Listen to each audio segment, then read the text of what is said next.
Hello everyone, good morning. कैसे हैं आप सब? आई होप आप सब स्वस्थ होंगे, मस्त होंगे और मज़े में होंगे। एक रेडीमेड कुर्ती है जिसका साइज़ बहुत ही बड़ा है, इसके शोल्डर्स भी बहुत नीचे है। तो चलिए इसे अल्टर करना सीखते हैं। इसके लिए हमें बेसिक मेजरमेंट चाहिए। चेस्ट मेरा 32 है, वेस्ट 28, शोल्डर 12.5 और हिप है मेरा 37। इस तरह से कुर्ती को अच्छे से फैला लेंगे और सारी मार्किंग हमें फ्रंट साइड पे करना है। इस तरह से शोल्डर में ले रही हूँ 3.5 इंच पे, 3 इंच का शोल्डर रेडी चाहिए मेरे को और हाफ इंच जो है सिलाई मार्जिन के लिए ले रही हूँ। और इस तरह से 6.5 इंच पे मैं आर्म होल ले रही हूँ। नॉर्मल आर्म होल मेरा 5.5-6 तक का रहता है, लेकिन मैं इसमें हाफ इंच प्लस कर रही हूँ। कुर्ती में थोड़ा सा आर्म होल डाउन रहे तो ज़्यादा बेटर लगता है। और इस तरह से मैं चेस्ट लाइन ड्रॉ करके फ्रंट आर्म होल का शेप दे रही हूँ। उसके बाद फिर बैक आर्म होल का शेप दूंगी। ये मेरा बैक आर्म होल का शेप हो गया। इस तरह से सारी मार्किंग हो जाने के बाद में मैं बैक पार्ट की आर्म होल की कटिंग पहले करूँगी, उसके बाद फ्रंट पार्ट के आर्म होल का शेप दूंगी। और इस तरह से स्लीव्स को पूरे राउंड पे चेक कर लेंगे घुमा के कि इसका मेजरमेंट सही आ रहा है कि नहीं। अगर नहीं आ रहा होगा तो फिर उसकी भी मेजरमेंट लेके कटिंग करनी पड़ेगी। तो मेरा स्लीव्स जो है वो फिट नहीं आया तो मुझे उसकी कटिंग करनी है। तो मैं यहाँ पे आर्म होल ले रही हूँ। मेरा आर्म होल आ रहा है 8.5 पे।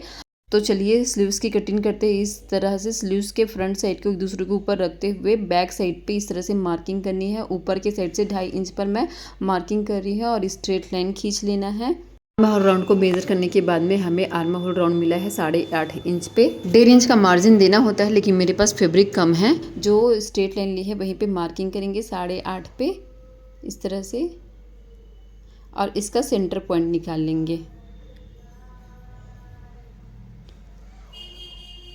अब इस सेंटर पॉइंट से इस तरह से स्लीव्स का शेप देंगे।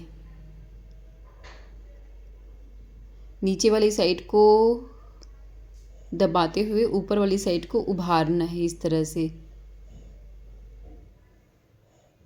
इसे कट कर लेते हैं। अब बाकी मेरा स्लीव्स राउंड वगैरह सब जो भी है वो सेम टू सेम रहेगा। बस मुझे यहाँ पे फ्रंट पार्ट की गहराई देनी है। अब इसे कटिंग करने के लिए मैं दोनों स्लीव्स को इस तरह से फैला लूँगी ताकि इसका कटिंग जो है वो प्रॉपर सही तरीके से हो जाए। इस तरह से इसकी कटिंग कर लेंगे और थोड़ा सा शेप दे देंगे, अच्छे से शेप आ जाए। इस तरह से नोच लगा लेंगे सेंटर पे और फ्रंट पार्ट पे इस तरह से मार्किंग कर लेंगे। और चलिए आते हैं इसकी स्टिचिंग पे। नोच लगाया है जहाँ पे हम लोग ने सेंटर का, वो सेंटर टू सेंटर मिलाते हुए हमें स्लीव्स जो है वो जॉइंट कर लेनी है। पे हमने फ्रंट की मार्किंग की है, वो वाला साइड हमारे फ्रंट पे ही आना चाहिए। और इस तरह से स्लीव्स जॉइंट करते चले जाएंगे नीचे तक। ही सेम यही सिलाई लगानी है। मैंने यहाँ पे थोड़ा सा कपड़ा लगा लिया था क्योंकि मेरे को लग रहा था कि यहाँ सिलाई मार्जिन के लिए फैब्रिक थोड़ा कम पड़ेगा, इसलिए मैंने एक्स्ट्रा फैब्रिक लगा लिया है।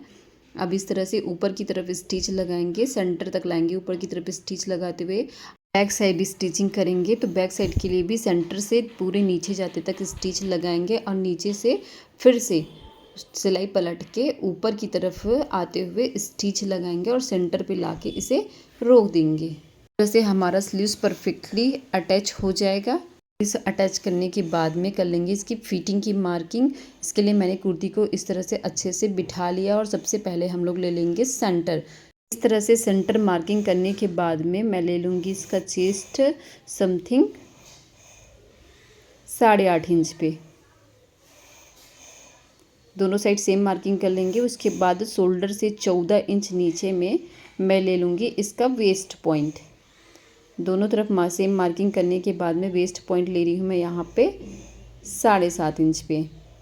सेम मार्किंग हमें दूसरे साइड पे भी कर लेनी है। अब शोल्डर से 20 इंच नीचे मैं एक और मार्किंग करूँगी और ये मेरी चॉक पॉइंट रहेगी। मतलब 20 इंच तक का मेरा फिटिंग पॉइंट आएगा और उससे नीचे चॉक काटेंगे। यहाँ पे ले रही हूँ मैं कमर का चौथा हिस्सा। मेरे कमर जो है वो 32 का है, तो फिर 8 और हाफ इंच इसमें प्लस करते हुए 8.5 पे इस तरह से मार्किंग कर रही हूँ। हाफ इंच का लूजिंग दूंगी मैं। सेम मार्किंग दूसरी साइड पे कर लेंगे और सारे मार्किंग को इस तरह से स्केल की हेल्प से मिलाते रह जाएंगे। अब इसे थोड़ा सा शेप दे देते हैं राउंड शेप में, क्योंकि हम लोग का बॉडी जो है वो राउंड शेप पे रहता है, इसलिए कंप्लीट करने के बाद में इस तरह से पिन लगा के इसे फिक्स कर लेंगे। अब चलिए कर लेते हैं स्लीव्स की मार्किंग। स्लीव्स का राउंड ले रही हूँ मैं यहाँ पे 5 इंच पे और जो हमारा चेस्ट पॉइंट है उससे मिला लेंगे इसे। इस तरह से सारी मार्किंग जो है वो कंप्लीट हो गई है। तो चलिए इसे फिटिंग वाली सिलाई लगाते हैं। फिटिंग की सिलाई जो है वो आस्तीन से लगाना स्टार्ट कर रही हूँ और इस तरह से सिलाई लगाते हुए चलेंगे। और ये जो मार्जिन का फैब्रिक आ रहा है ना, उसे स्लीव्स की तरफ पे मोड़ना है, नीचे की तरफ में नहीं, तभी इसका शेप अच्छा आता है। इसे स्लीव्स की तरफ ही मोड़ेंगे। अब इस तरह से सारे पिन्स रिमूव करते हुए सारे मार्किंग में सिलाई लगा देंगे। ये आगे मेरा चौक पॉइंट, बस चौक पॉइंट से मशीन को पीछे घुमा लेना है। इसे घुमाते हुए फिर से इसमें डबल सिलाई लगा लेंगे। अब इस तरह से मेरी फिटिंग की सिलाई जो है वो पूरी तरह से कंप्लीट हो जाएगी।